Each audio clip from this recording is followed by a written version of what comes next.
Hello and welcome to another Engramax. Today we'll be talking about inversion in English. Look, this could be a little bit confusing because this is advanced English, but if you pay close attention to me today, you have nothing to worry about. Let's start with the first slide. Inversion. Listen, when we are talking about inversion, we have two types of inversions in English. Today, we'll talk about inversion type 1, and in our next lesson, we'll talk about inversion type 2. What is inversion type 1? Look at this slide here. When you are using question form of the main verb, what is question? It is as simple as that. Where are you going? Are you a teacher? This is a question. Look at this. Not only did she report the accident, but also told them who the driver was. Okay, I'll explain to you when we do the inversion, but I'm explaining what is inversion type 1. This is inversion type 1. You see, did she report instead of she reported, we say did she report. It looks like a question, but it is not a question. It is inversion. Another example of the same inversion, inversion type 1. Never have I seen such a catastrophe. Instead of saying I have never seen such a catastrophe, we say never have I seen. Have I seen looks like a question, but it is not. It is inversion. Now, what is inversion type 2, which we talk about in our next lesson, not today? Exchanging the position of verb and subject. Look, we say along the street walked a strange man. Okay, instead of saying a strange man is your subject and walked is your main verb. But you see, we inverted, we exchanged their location in the sentence. We'll talk about this again in our next lesson. Okay, so inversion type 1 we are discussing today. Why inversion? Mostly for rhetorical effect. What is rhetorical effect? You want to sound more elegant. You want to sound more formal. You want to influence your audience. That is like one of the occasions on which we use inversion. So, such as in political speeches and formal essays. It's very beautiful if you use inversion in your speech. It is more effective on the audience. Look, let's make a comparison between a normal sentence, not an inverted sentence, and an inverted sentence. This is normal. We say, we have never seen such a disaster. But the inverted form is never have we seen such a disaster. As you guessed it right, we could only invert the sentence when we started with an adverbial. Okay, so let's discuss adverbials. Inverting adverbials. Look, an adverbial is an adverb or an adverbial phrase. An adverbial is a word or a phrase that functions like an adverb in your sentence. And when does inversion happen? It happens when you begin your sentence with an adverbial, and not just any adverbial, the adverbials I am going to name today, one by one today with examples. Okay, so listen. The first group is seldom, rarely, and never. So when you begin your sentence with these, you need to invert your sentence. Example. We have had an example with never in our previous slide. So, rarely had we been in such a situation. You could say, we had rarely been in such a situation, but this is inverted. You start the sentence with an adverbial. Rarely had we been. This is a past perfect sentence, but inverted past perfect sentence. Seldom could she be seen without him. Again, for emphasis, we use inversion, and for rhetorical effect, as we discussed. The next group of adverbials includes hardly, barely, scarcely, and no sooner. Listen very carefully. Why is this group different from the other group? There is a reason. When an event quickly follows another, okay, you want to emphasize that event A immediately happened after event B, or vice versa. You use this structure. This is very helpful. Look, No sooner had she, inverted, no sooner had she entered the classroom than, look, than and no sooner work together. It means whenever you use no sooner, this then needs to be there. Okay, it completes that. So, no sooner had she entered the classroom than they rang the bell. You see, the clause after then is a normal clause. What does that mean? It means, look, how many events do we have in this sentence? Had she entered the classroom, the first event. The other event, they rang the bell. Which one happens first? The event that you mentioned first, after no sooner. And then immediately this one, it means like immediately after she entered the classroom, they rang the bell. Now, we use no sooner with than, but we use scarcely with when, and also hardly, barely. Only no sooner comes with than. Example with a scarcely. Scarcely had I seen her when she went away. Another group of adverbials after which we invert the sentence. Only, only then, or only if, only later, and some more combinations with only. Example, only after seeing her. You see, after only, you need to use a phrase. Only after seeing her, okay? Then the immediate sentence or the immediate clause following it will be inverted. Did I remember we had been roommates, or we'd been roommates? Look, be careful with only, because we don't always invert any sentence which follows only. Look, it's very clear. Listen, don't invert if there is a subject after only. You see in here, we say only after seeing her. This is not a subject. This is a phrase, and it is not a subject phrase. Look, only God knows what's wrong with the world. You see, because immediately after only, we followed it with God, a noun or a noun phrase, which could be used as the subject. We don't invert the sentence, because this is not like inversion. That is a different structure.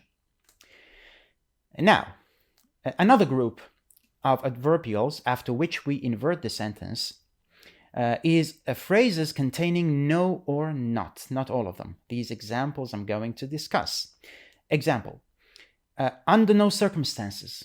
If you begin your sentences with these adverbials, on no account, at no time, in no way, on no condition, not until, not only. Under no circumstances is he allowed to leave. You see? So the clause that follows it, under no circumstances, is he, not, we don't say he is allowed to leave. Under no circumstances is he allowed to leave. Not until I got home. Look, you don't invert this. You invert the following clause. So not until I got home did I find the letter. Or not until I have seen your money will I give you the thing, whatever that is. Little is another one that makes adverbials after which we invert the sentence. Little do the governments in the Middle East respect their people's rights. Little do the governments. You see, this is inversion because we start the sentence with little. And little did she know this was only the beginning. Okay, another group, so or such plus that. This, again, these work together. Example, so brutal. You see, after so we use adjectives. So brutal was the government. We don't say the government was. So brutal was the government that. This completes this so in here. We are still, again, the following clause is a normal clause. We still don't know how many people were killed. But such is different. After such, you use a noun or a noun phrase. A noun phrase, it means you could use an adjective, but you need to follow it with a noun to make a noun phrase. We cannot say such beautiful or such a beautiful. It doesn't exist. We say such beautiful weather, such a beautiful building. Okay. Such was the strength of the wind. This is for emphasis. Such was the strength of the wind. We don't say the strength of the wind was. Such was the strength of the wind. Again, that completes it or complements it. We could barely stand. Okay, we do inversion in conditionals too.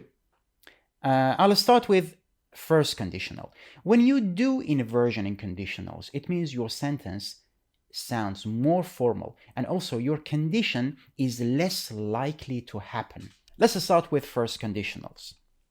If she has sent the invitation, they'll come. This is a first conditional. Okay, now how do we invert it?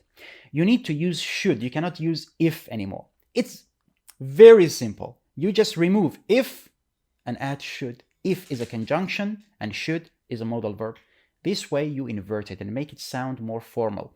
So should she have, you see, following should is the same. If she has sent the invitation, should she have? The only difference is have. And you guessed it right, because it is following the modal verb. This cannot be has. This must be have, or any verb in base form. Should she have sent the invitation, they'll come. Now, another example.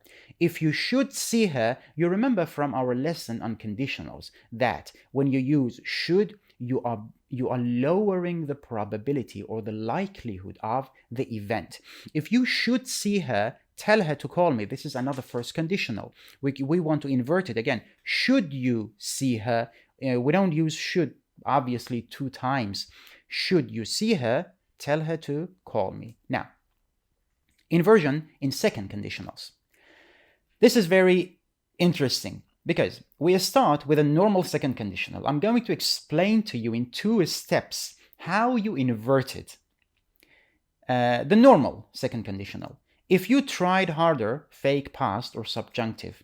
If you tried harder, you'd make it. Okay, now how do we invert it? First, we need to deform it or change the form of it into this form. You see, if you remember, I have explained this form. Take a look at our lesson on conditionals. Instead of if you tried harder, we say if you were to try harder. This is another form of second conditional. If you were to try harder, you'd make it. Again, now, we invert this. We bring were to the beginning of the sentence. We follow it with the subject and then with the infinitive. Instead of saying, if you were to try harder, we say, were you to try harder? This sounds much more formal. You'd make it. Now, the third conditional. This is an easy one. Again, formal and less likely. If I had known about your coming, I would have arranged everything. This is a normal third conditional. How do we invert it? We start the sentence with had, because the condition in the third conditional is past perfect, so had is always there. So instead of saying if I had known, we say had I known about your coming, I would have arranged everything. Now, sometimes after as we invert the sentence. In formal and written language, remember. I thought, as did everybody. You're saying that people thought the same as you. And don't forget the commas here, because you're giving some extra information.